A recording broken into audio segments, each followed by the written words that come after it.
¿Qué tal, amigos? Gracias por estar con nosotros. Iniciamos cobertura del día de hoy a través del canal de la familia. Somos Teleoro, cubriendo a Puerto Rico de punta a punta. Estamos a través de las redes sociales, en nuestra señal en antena abierta, satélite, cable TV y las redes sociales. Y varias emisoras que se han ido uniendo a nuestras transmisiones diariamente. Están viendo en imágenes actualmente lo que está pasando precisamente en la Ciudad del Vaticano, en la Basílica de San Pedro. Evidentemente, ayer fueron más de 50,000 las personas que se dieron cita frente al féretro del Papa Francisco, esto en el último adiós.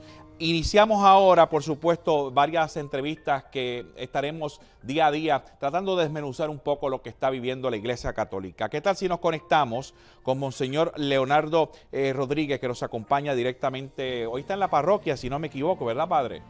Señor, aquí estoy. Bueno, durante el día de hoy sabemos que son miles las personas que ya se han dado cita y que continuarán visitando precisamente al Papa allá en la Ciudad del Vaticano. ¿Nos tomó de sorpresa? A mí sí, y a usted. Pues sí, sí y no. Porque claro, lo vimos el domingo, aunque haciendo un gran esfuerzo, pero uno imaginaba como que estaba mejorando, porque también ya cuando salió el domingo no iba con la cánula de oxígeno, que es uno pensaba, bueno, pues ya está mejor porque no necesita estar con el tanque de oxígeno para caminar por ahí, etcétera. Pero claro, tampoco no se le veía muy bien tampoco, pero claro, uno pensaba que era cuestión de seguir mejorando, como ya han dicho los médicos, que era cuestión de 2 o 3 meses de recuperación y no llevaba todavía un mes después de haber salido del hospital. Así que en parte sí sorprendió la muerte súbita, aunque uno sabía que estaba delicado todavía de salud del Papa. El Papa Francisco, cuando uno se sentaba a ver las reformas y los mensajes y las encíclicas, la lectura, por supuesto, también incluso de los discursos que daba de manera improvisada en muchas instancias, algunos por problemas que tenían que ver que los espejuelos no estaban funcionando muy bien. También después supimos que la diabetes pues también jugó un papel importante en el deterioro de su salud, que es una de las enfermedades que también afecta a la visión. Pues improvisaba y a veces el mensaje era más contundente del que estaba escrito. Sí, pero eso incluso antes de la diabetes o demás, ¿no? Porque eso era parte de su forma de ser y también podríamos decir en parte de la forma de ser de nosotros, los latinoamericanos, que a veces nos cuesta mucho como ceñirnos al papel, a un discurso, ¿verdad? Sobre todo cuando uno está cercano de la gente, como que cuesta mucho leer un discurso y pues ahí el Papa sí, como hablaba, en italiano se dice abrazo, abrazo abierto, ¿no? Al corazón. Y pues sí, a veces era más fuerte lo que decía, también porque los giros, a veces argentinos que utilizaba él, que eran más coloquiales y se hacía más contundente el mensaje que el Papa quería transmitir, que a lo mejor en un discurso puede decirse con palabras más finas, más cuidadas, más pensadas, y cuando se habla de manera coloquial, pues se dice de una manera que es como más contundente.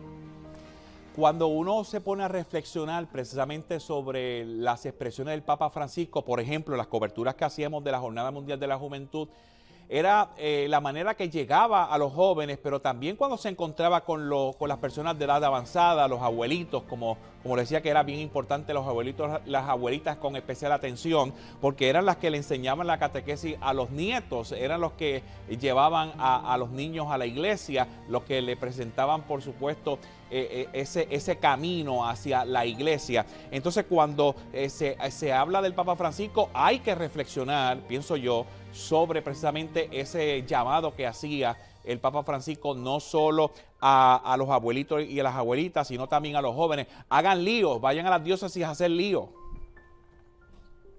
Sí, sí, en un lío en el buen sentido de la palabra, ¿no? A movernos. Pues, él también en otra entrevista o así, diálogo con jóvenes, decía que a lo que más a él le molestaba, bueno, él decía, lo que más me revienta son los jóvenes aburguesados, los jóvenes que no se mueven, ¿no? Porque claro, como que no pega con la juventud el estar estático. Y entonces pues él esperaba que sí, que los jóvenes de fe pues pudieran ser más activos en su fe y que armaran lío, es decir, que provocaran que vivieran el Evangelio, que dieran testimonio, como lo estamos viendo nosotros en estos días de Pascua, de la octava de Pascua. Por ejemplo, el domingo pasado en el Evangelio se decía, María Magdalena cuando vio que el sepulcro estaba vacío, salió corriendo a decírselo a los discípulos. Después Pedro y Juan salen corriendo al sepulcro a ver qué pasó. Un poco eso, ¿no? La experiencia del resucitado, del sepulcro vacío, nos invita a correr, no mantenernos estáticos. Ahí hace falta una contemplación, pero la contemplación no nos puede detener, sino que nos tiene que poner en acción para anunciar que el Señor ha resucitado. Y eso es lo que el Papa esperaba de todos, en particular pues, de los jóvenes también.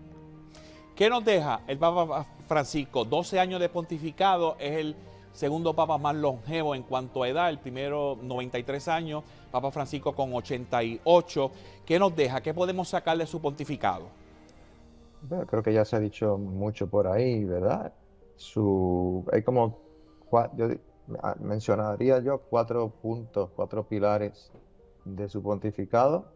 Primero, el tema de la fraternidad, y que está en las últimas palabras de su testamento también, que él ofrecía sus últimos dolores también por la fraternidad universal. Luego el tema de la ecología, ¿verdad? Pero a la ecología dándole un sentido también espiritual y teológico, que es algo que el Papa lo hizo junto con el patriarca de Constantinopla, así que también se convierte como en un gesto ecuménico, ¿verdad?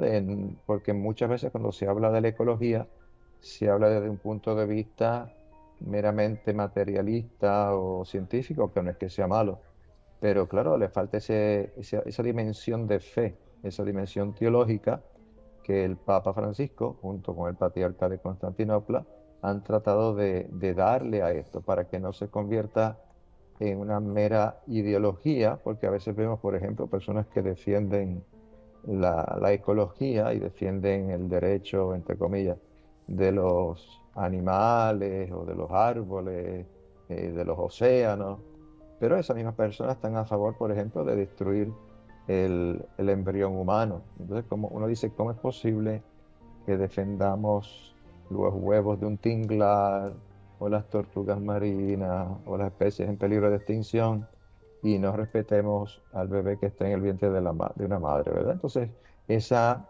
ecología integral que la llamó el Papa Francisco es bien importante. Así que la ecología con su apoyo teológico espiritual, la fraternidad, el tema de la sinodalidad en la iglesia, ¿no? Vivir esa fraternidad al interno de la iglesia para que la iglesia funcione como lo que es, una comunidad. Obviamente la iglesia es jerárquica, pero que sea jerárquica no riñe con que todos en la iglesia tenemos un deber como bautizados de colaborar con la construcción del reino de Dios. Y el cuarto pilar, yo diría que es uno que no siempre se ha enfatizado en las cosas que dice el Papa, es la parte de la espiritualidad. Todo lo que el Papa nos ha enseñado parte de una profunda espiritualidad. Y ahí nos dejó tanto exhortaciones pastorales como encíclicas de profunda espiritualidad y catequesis también. Por ejemplo, durante la pandemia hizo un número grande de catequesis sobre la oración. También hizo catequesis sobre el tema del discernimiento. Hizo una exhortación sobre el llamado universal a la santidad. Y su última encíclica sobre el Sagrado Corazón de Jesús, un llamado a vivir profundamente la espiritualidad del Sagrado Corazón de Jesús. Todas las otras cosas, la sinodalidad, la ecología, la fraternidad universal, no se sostendrían para un cristiano si no tiene un apoyo teológico, espiritual, evangélico, ¿no? Porque si no, no brotaría de la fuente correcta. Y creo que muchas veces pues se pasa por alto eso, tanto también, obviamente dentro de la parte de la fraternidad universal está el aspecto de los pobres, ¿no? Que dentro de toda esa fraternidad, la atención a los pobres es muy importante. Pero todo eso parte del Evangelio. Y a veces algunos que lo apoyan o lo elogian por eso, lo ven desde un punto de vista meramente sociológico, so- pero le falta la parte evangélica y entonces pues no es que sea mala esa parte sociológica, pero nosotros no hacemos mera filantropía. El Papa muchas veces lo recordó, que la iglesia no es una ONG, la iglesia es lo que es el cuerpo de Cristo, ha sido enviado por el Señor. Así que nosotros cuando hacemos obras buenas con los pobres, no lo hacemos por filantropía, lo hacemos porque el Señor nos pidió, porque el Señor se identificó como pobre con los pobres y nos mandó a servir a los pobres, no por una mera pena que me da el pobre, o cuando cuidamos la creación, no lo hacemos solamente por cuidar un balance científico ecológico, sino que lo hacemos porque el Señor la creó y nos la encargó, no para destruirla, sino para cuidarla. Es decir, cada una de las cosas tiene un apoyo teológico que es importante para nosotros los cristianos y tenemos un punto de contacto con los que no son creyentes o creen otras cosas, pero que no puede faltarnos ni olvidarnos nosotros de ese apoyo teológico de todos los otros aspectos sociales que el Papa defendió. En este análisis que usted hace de 4 puntos extremadamente importantes, me llama mucho la atención cuando se le preguntaba al Papa Francisco en entrevistas un poco más detalladas, un poco más relax, un poco más de reflexión. El Papa Francisco le preguntaban sobre su legado y planteaba que la estructura de la iglesia, como está formada la iglesia, no hay que hacer cambios, que eso está ya, eso está planchado, en otras palabras. Que sí había muchísimas otras cosas, preocupaciones de cardenales, preocupaciones de los obispos, atención de unos temas que era meritorio hacer reformas. En su análisis, padre, queda aún más por hacer dentro de la iglesia a nivel de reforma que no tiene que ver con la estructura, sino con la operación de tal vez de la Ciudad del Vaticano, de la jerarquía, de cómo ahora el párroco no es el que toma todas las decisiones de la parroquia, es la comunidad, es la gente la que convive diariamente con el sacerdote. Bueno, yo creo que es bien importante ver que lo que el Papa hizo no es que es una cosa que él se la inventó, es algo que viene caminando en la iglesia hace muchos años, sobre todo a partir del Concilio Vaticano II, y todos los papas han seguido esa línea, ¿no? Pablo VI, que concluyó el concilio. Juan Pablo I no duró mucho, así que por desgracia no podemos decir Sí, mucho apenas de él. 30 y pico de días, muy Exacto, poco pero tiempo. seguramente hubiera hecho lo mismo. Y Juan Pablo II, Benedicto XVI, que ambos fueron padres conciliares, lo que han hecho es seguir poniendo en práctica el concilio. Y, por ejemplo, esto de la sinodalidad salió del concilio de Pablo VI, no se lo inventó el Papa Francisco, pero cada papa ha ido como apretando, intensificando la manera de ver, de realizar ese aspecto sinodal de la iglesia. Y entonces es importante ver esto como en una línea de continuidad. Obviamente sí queda por hacer, porque, por ejemplo, el Papa hizo una reforma de la curia y está el documento, está la constitución que reformó la curia, pero eso no quiere decir que la curia romana, que lleva tantos siglos, ¿verdad? Ya quedó reformada, pero también la trató de reformar. Obviamente la reformó Pablo VI, Juan Pablo II también, porque todos esos aspectos hay que seguirlos renovando, reformando. Y lo mismo pues en nuestra vida, en las parroquias, en las diócesis. Para nosotros no es tan chocante lo que el Papa hacía, porque en América Latina hace tiempo que hacemos muchas de estas cosas. De hecho, aquí en Puerto Rico, cuando el arzobispo llegó, ya hace 25 años, convocó a un sínodo. Y nuestra forma de haber hecho el sínodo arquidiocesano en el 2007 fue muy parecida a lo que se hizo en el sínodo el año pasado, que estábamos por la sesión de todos juntos, pero después por salones nos dividíamos, nos repartíamos en la escuela de San José de Caparra y ahí estábamos todos mezclados, sacerdotes, religiosos, laicos, jóvenes, adultos, de todo, y se discutía el tema de cada sesión o los temas de cada sesión.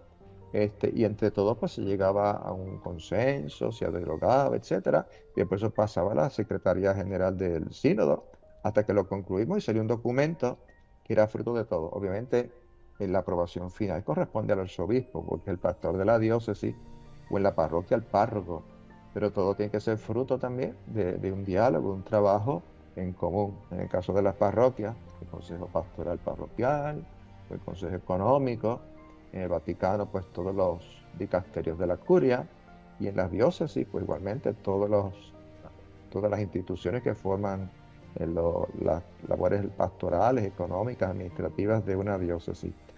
Eso, pues, para nosotros es bastante común, pero hay otros lugares del mundo donde no es tan común.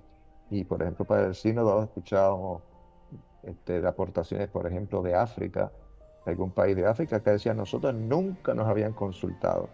Pero Wow. aquí en América Latina sí se han hecho esas consultas, así que un poquito depende la iglesia es grandísima, es todo el mundo, entonces no se vive la forma de ser iglesia igual en todas partes. Y en algunos lugares se pasan un poquito cuando no hay una oración o orientación correcta, como ha ido pasando por desgracia un poco en Alemania, que se pasan de la raya.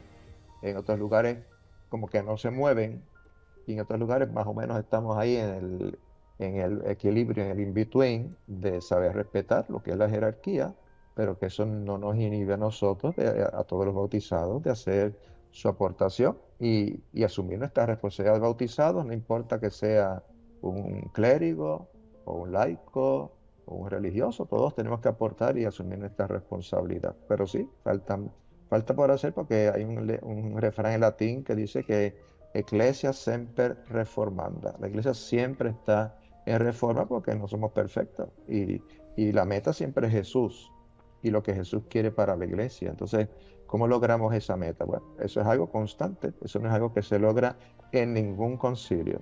De los concilios salen los documentos y según van pasando los años, pues se tratan de ir implementando esos documentos que salen de los concilios y después los sínodos que tratan de concretar algún aspecto de ese concilio o de temas que los papas traen para los sínodos. Y pues esta es una labor que nunca termina. Uno de los temas recurrentes de consulta al Papa Francisco por la prensa, que es uno de los papas más accesibles, y no solo a las cadenas internacionales, sino hubo medios más pequeños, regionales, a nivel internacional, casi todos hispanos, de cierta manera con algún apego a la figura de Bergoglio cuando estaba en Argentina. Entonces se acercaban y hacían entrevistas que iban un poco más profundas tal vez a la realidad que la iglesia tiene y enfrenta. Uno de esos temas era la figura de la mujer. Y entonces el Papa Francisco en sus últimos días había nombrado a jefa del Estado de la Ciudad del Vaticano a una mujer.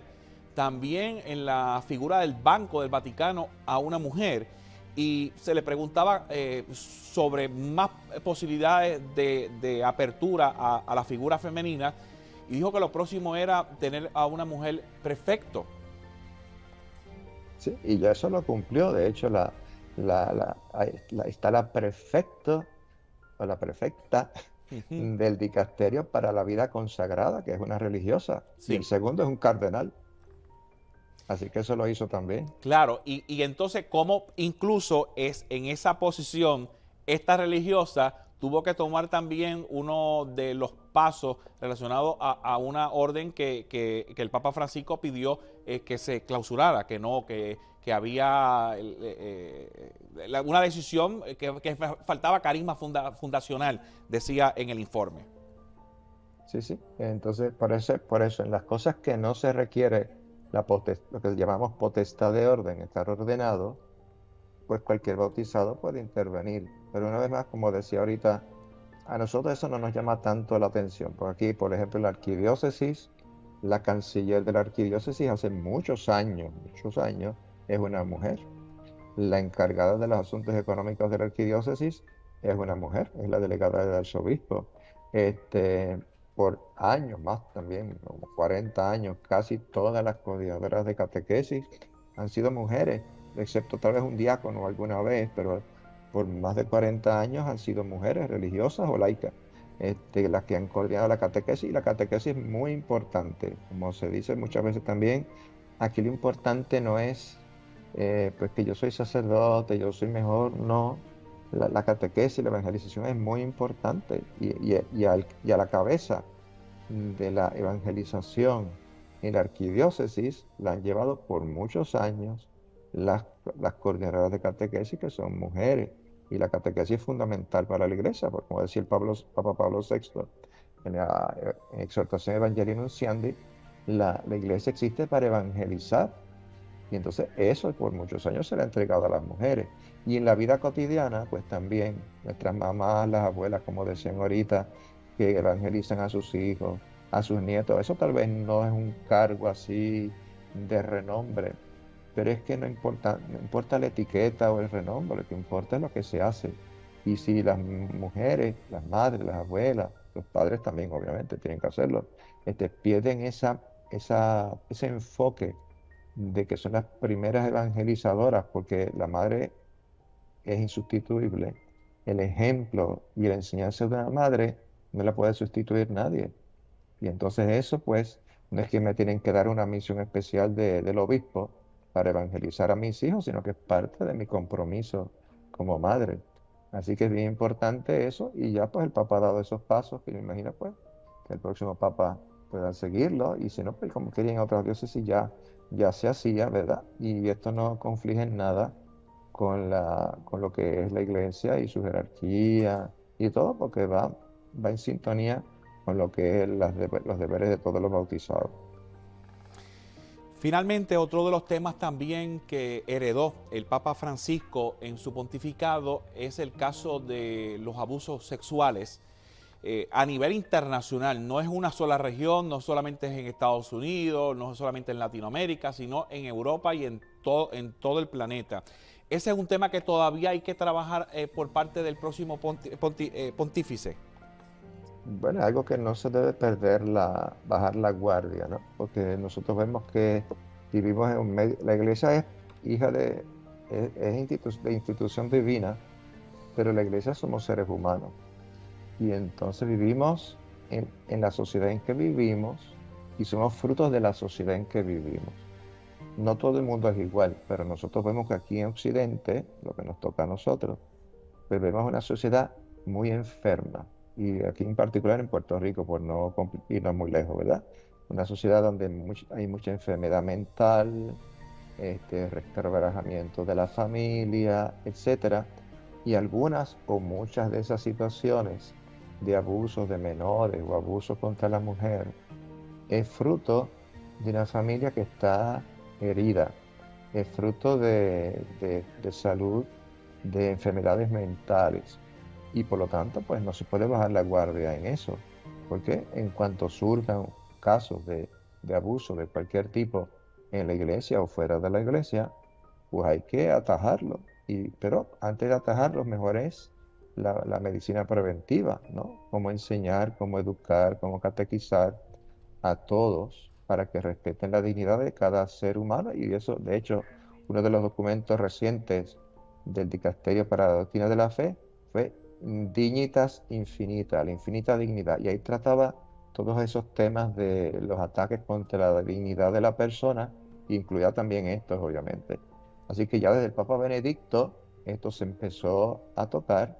El Papa Francisco ha sido bien fuerte, bien vocal, tajante en este tema, y pues tenemos que seguirlo haciendo. No podemos bajar la guardia en eso porque vivimos, por desgracia, en una sociedad donde por un lado se habla de libertad y de tolerancia y esto, pero por otro lado vemos que la falta de educación, de valores, etcétera, pues provoca, y sumado a la salud mental que hay, etcétera, todo eso provoca, por desgracia, esos abusos, esos maltratos. Así que hay que educarse, prevenir y cuando por desgracia se den los abusos, pues atacarlos rápidamente. Y para eso tanto Benedicto XVI como el Papa Francisco le han dado a la Iglesia los recursos canónicos, jurídicos, para atender esos reclamos, esas situaciones.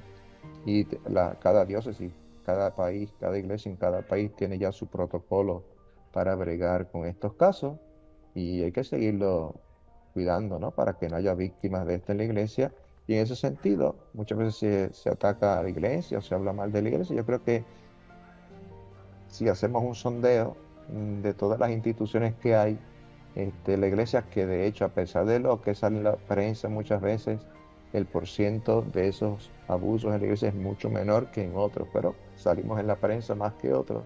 Pero eso no quiere decir que bajemos la guardia, pero la Iglesia ha provisto los remedios jurídicos canónicos para atender eso, a diferencia tal vez de otras instancias, de gobierno, de escuelas, etcétera, donde uno pues no sabe si han provisto todas esas cosas o si Claro, las no es tan atacan. pública también el escrutinio de fiscalización en esos escenarios. No Exacto. quisiera dejarlo ir, sé que tiene compromisos ahora, pero hay uno de los temas que también el Papa Francisco tocó en varias entrevistas que a mí me llama mucho la atención, y es el sexo. Dijo el Papa Francisco que todavía la iglesia incluso tiene que trabajar, decía él, la catequesis del sexo, la importancia de que en un matrimonio haya una relación plena, y contaba el Papa Francisco que muchas veces las personas iban a confesarse y decían que los perdonara porque habían hecho muchas cosas malas. Entonces, cuando le preguntaba a él, decía que tenía que ver con la sexualidad, con cómo llevaban esa práctica. Ahí todavía la iglesia tiene que trabajar este asunto. Tiene que trabajarlo en el sentido de educar, porque eso sobre todo, nosotros tenemos el gran tesoro de la teología del cuerpo de San Juan Pablo II, que ha quedado como un tesoro para toda la iglesia, y gracias a Dios, pues sí, están los institutos Juan Pablo II, tanto en Roma o en Washington y creo que en México, que ofrecen estos cursos y otros institutos que dan esos cursos, y varios laicos se van formando en esto. En tiempos de Juan Pablo II se trabajó mucho eso por él, con su catequesis sobre la teología del cuerpo. Después de lo que era el Consejo para la Familia, que sacó un documento sobre el amor humano. Y así, y así continuamente, después de Juan Pablo II, los demás papas, pues han tocado este tema. Y creo que lo que nos falta a nosotros es asumir esa teología, educar con esa teología del cuerpo para entender bien lo que es la sexualidad, igualmente con lo que decía al principio, con su dimensión espiritual. El ser humano es alma y cuerpo, no es el cuerpo por un lado y el alma por el otro. Ahí está el choque, por ejemplo, actual con la ideología de género, que quiere separar ambas dimensiones del ser humano. Entonces yo puedo tener un cuerpo que es una cosa, y aunque mi psiquis y mi alma sean otra cosa, no. Todo eso tiene que estar integrado. Y parte de la desintegración social y mental está en no darnos cuenta de que esas tres dimensiones de la persona humana tienen que estar integradas. Y eso la iglesia en su antropología lo tiene clarito y lo tiene muy bien expuesto en la teología del cuerpo de San Juan Pablo II. Así que yo les sugiero, les propongo a todos los que quieran que a través de internet se dan estos cursos de la teología del cuerpo de Juan Pablo II con institutos que están aprobados, o pueden comprar los libros que hay con la síntesis de todo lo que San Juan Pablo II enseñó sobre eso, y pues los demás documentos, enseñanzas, catequesis de los papas, de Benedicto, de Papa Francisco, para que de ese tesoro que tenemos de esta teología, pues aprendamos lo que es la sexualidad entendida cristianamente, y eso se lo enseñemos a los hijos, porque claro, vivimos en una sociedad donde hay mucha debilidad afectiva, cada vez somos más flojos afectivamente, y eso se mezcla con esta confusión que hay de una sana antropología. Y entonces, pues al faltar eso, pues caemos. Entonces, no es que la iglesia no lo tenga, es como muchas otras cosas, la iglesia tiene ese tesoro, pero tenemos que mejorar la forma de transmitirlo. Y hemos mejorado porque a través de las redes sociales, de institutos se hace. Pero ¿cómo podemos llegar a más personas? Eso es lo importante, ¿no? ¿Cómo lograr llegar a más personas para que se enriquezcan con este tesoro que no es solo para un grupito de especialistas, filósofos o antropólogos, sino que es para todo el pueblo de Dios? Gracias por acompañarnos durante esta Gracias. transmisión, y esperamos que tenga un tiempo más adelante para nuevamente hacer la conexión y conversar con usted, Padre Leo. Gracias por la invitación. Buen Amigos, día. escuchaban a Monseñor Leonardo Rodríguez, que nos acompañó durante el día de hoy en esta primera parte de esta transmisión del día de hoy relacionado a sede vacante, ante el fallecimiento del Papa Francisco. Aprovechamos y hacemos una pausa, regresamos en un instante, porque Noticias 13 continúa por Teleoro.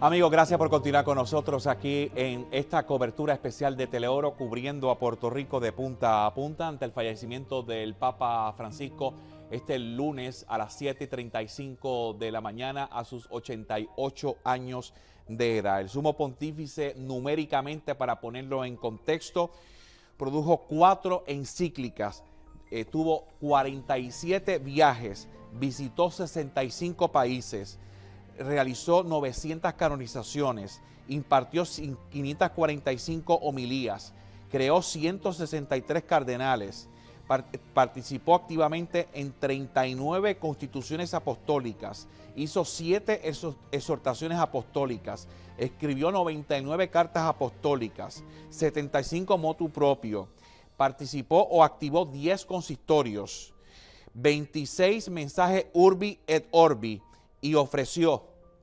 2.393 discursos. Este es el Papa Francisco que tenemos en un pontificado de 12 años. Y lo que estamos viendo en pantalla son miles y miles de las personas que llegan a la Ciudad del Vaticano para participar en el último adiós del Sumo Pontífice. Ayer fueron cerca de 50.000 las personas que participaron. Y hubo un dato extremadamente importante. Se supone que a las 12 de la medianoche de Roma, o sea, las 6 de la tarde, hora de Puerto Rico, cerraran las puertas de la Basílica de San Pedro. Pero no lo pudieron hacer porque todavía continuaban llegando personas y no fue hasta las 5 de la mañana, hora de Roma, que tuvieron que cerrar las puertas para de alguna manera nuevamente limpiar el área, porque una cantidad tan impresionante tiene que haber de alguna manera un orden. Y entonces nuevamente se abrió la Basílica de San Pedro en horas de la mañana. ¿Qué tal si hacemos una pausa? Y cuando regresemos, continuamos con esta cobertura especial a través de Teleoro, el canal de la familia. Somos el 13.1 en todo Puerto Rico.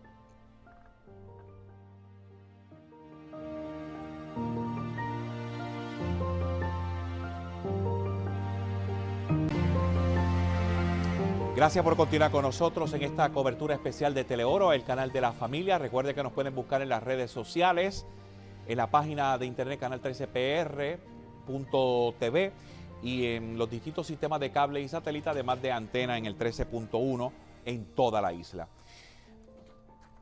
Se ha descrito como un baño de masas para despedir al Papa Francisco. Casi 50.000 fieles en el primer día de velatorio.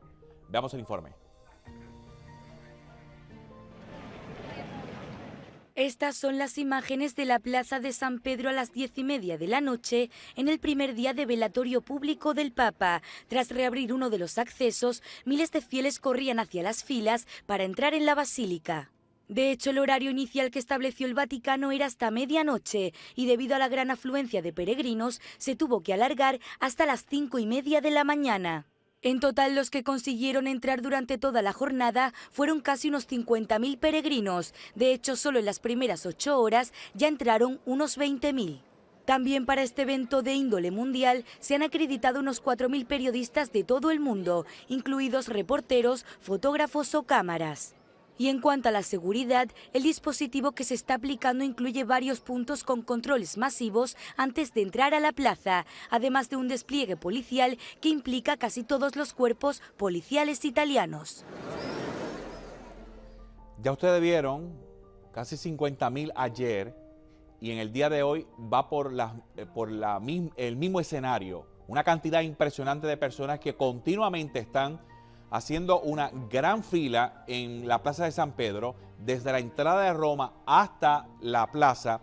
Y por supuesto toda esta espera en horas del día es bajo sol y no hay espacio para sombrilla ni nada por la cantidad de personas. Imagínese usted todo el mundo abriendo una sombrilla, sería casi imposible. por lo que también se ha limitado la entrada de cosas a la plaza y a la Basílica de San Pedro, así que hay un área de seguridad. Y otro de los asuntos también es que se le ha explicado a las personas que intenten dar el último adiós al Papa Francisco sin tener que estar tomando video y fotografía, porque eso también atrasa la cantidad de personas y de alguna manera es un momento de reflexión, es un momento de duelo, es un momento en el que en vez de estar pendiente al celular debemos estar pendientes a lo que está pasando. Así que ese es otro escenario también que está sobre la mesa. Ya se está hablando que no solo católicos están participando. Miren, la cantidad de expresiones de solidaridad con la Iglesia Católica de líderes religiosos de otras denominaciones es impresionante, porque el Papa Francisco hizo una conexión interreligiosa que trasciende y de alguna manera pues provoca en todo este escenario que estamos muchos mensajes de duelo ante la noticia del fallecimiento del Sumo Pontífice. Pausa, regresamos en un instante. Cobertura del Canal 13, Teleoro, ante el fallecimiento del Papa Francisco. Estamos en sede vacante.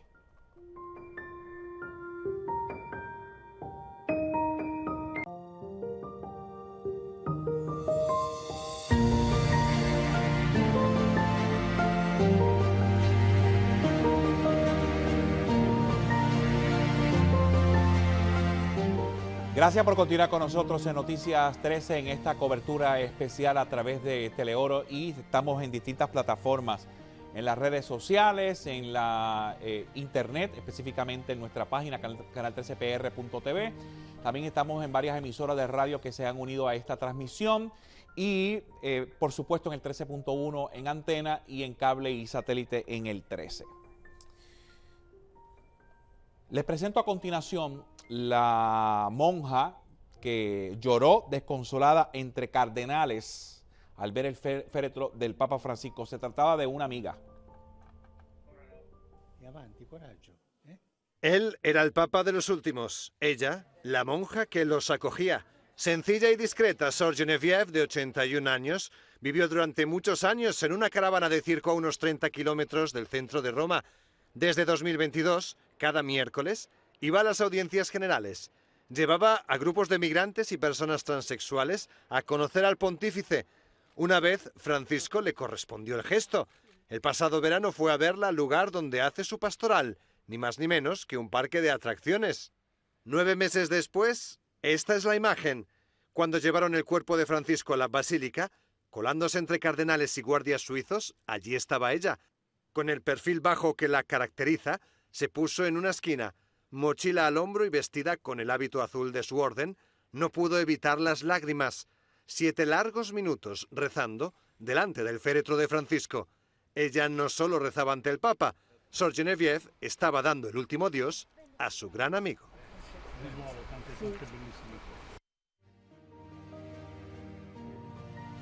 Qué bonita la obra, ¿verdad? Cuando vemos una monja de 80 años con una obra misionera que de alguna manera trasciende, porque no solo llevaba a migrantes y llevaba a personas de escasos recursos, personas con muchos problemas ante lo que vemos en nuestra sociedad, sino también llevaba a personas que habían sido excluidas de asistir a la iglesia, que la sociedad ha ido inclinando poco a poco, y cómo esta monja rescata a homosexuales, a lesbianas, a transexuales, a que hay puertas abiertas en la iglesia.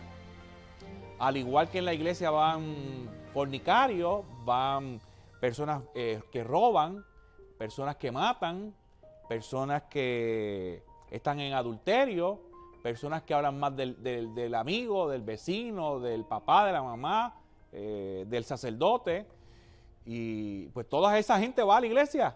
Entonces, ¿por qué no puede ir también un homosexual, una lesbiana o un transexual? Entonces, eso como que provoca, de cierta manera, pues un caos para algunos, les rompe la cabeza. Pero es que, decía el Papa Francisco, que todos somos pecadores.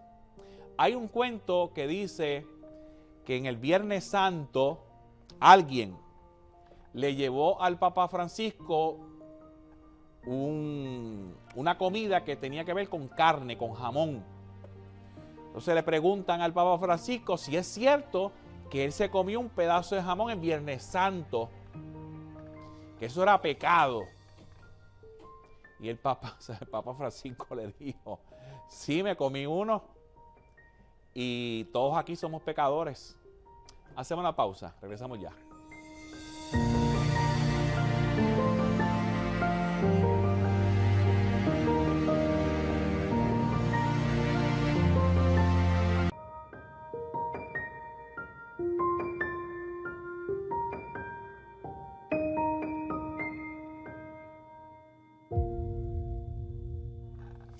Gracias por continuar con nosotros en esta cobertura especial ante el fallecimiento del Papa Francisco.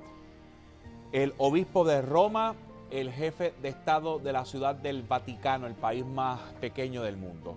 Son miles las personas que se han dado cita en la Ciudad del Vaticano para rendir homenaje al Sumo Pontífice. Estamos viendo feligreses de todos los países del mundo. Ya veremos también en muchas de estas imágenes a sacerdotes, a laicos, a diáconos, a obispos, a cardenales, a monjas, a religiosos, a religiosas, que seguirán de alguna manera rindiendo homenaje de camino a los actos fúnebres que están pautados para este próximo sábado a las 3 de la mañana, hora de Puerto Rico, que transmitiremos aquí a través del canal de la familia. Me preguntan por dónde nos vemos en antena en el área oeste. Fácil, 13.1.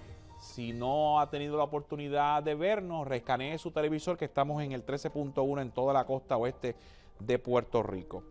También hay que señalar relacionado a los próximos días. Tenemos una jornada extremadamente larga. Desde el fallecimiento del Papa Francisco el lunes, deben pasar entre unos 15 a unos 20 días en este proceso para convocar un cónclave que más o menos estará a mitad de mayo. Desde la muerte del Papa Francisco son 9 días de duelo, 9 días que se siente la ausencia del Sumo Pontífice. Posteriormente los cardenales en este colegio cardenalicio van a estar reuniéndose para tomar decisiones. Las primeras decisiones han sido la fecha del funeral, que se pautó para este sábado, y también fechas posteriores relacionadas a misa. Por ejemplo, el domingo la misa está pautada para las 4:30 hora de Puerto Rico, y también habrá a partir del lunes misa a las 11 de la mañana hora de Puerto Rico. Así que todas esas transmisiones las haremos en vivo aquí en el Canal 13 en Teleoro, las que se darán en la madrugada y las que se darán durante el día. Así que usted no puede cambiar de canal, se lo sugiero, quédese con nosotros, porque además vamos a estar haciendo programas especiales, vamos a programar cosas especiales relacionadas a la iglesia y el Papa Francisco. Estaremos haciendo intervenciones en vivo como estas que estamos haciendo durante esta semana, y las megatransmisiones que serán las que durarán mucho tiempo, como las misas, la procesión y los distintos encuentros que habrá próximamente, porque seguirá el rezo del Santo Rosario por lo menos hasta nuevo aviso. Sobre esto en particular, les recomiendo que compartan el vídeo en las redes sociales, les recomienden a sus amigos y a sus familiares que estamos transmitiendo estos eventos totalmente en directo desde la Ciudad del Vaticano. Luego de que sepamos la fecha del cónclave, ya ahí sabremos un poco más en detalle cómo estaría moviéndose esos encuentros. Recuerde que cuando se cierra esa Capilla Sixtina, ya ahí no hay celular, ahí no hay fax, ahí no hay Twitter, no hay Facebook, no hay Instagram, no hay nada. No hay prensa, no hay filtración. Cuando entren ahí, se supone que lo que se dialoga y se reflexiona en este cónclave, eso es confidencial, top secret, como dicen algunos, y se elegirá al nuevo pontífice. Amigos, son las 11:59 para los que nos ven en directo en esta transmisión. Los invito a que continúen con nosotros, porque seguiremos brindando información de lo que estamos ahora enfrentando. Sede vacante en el Vaticano.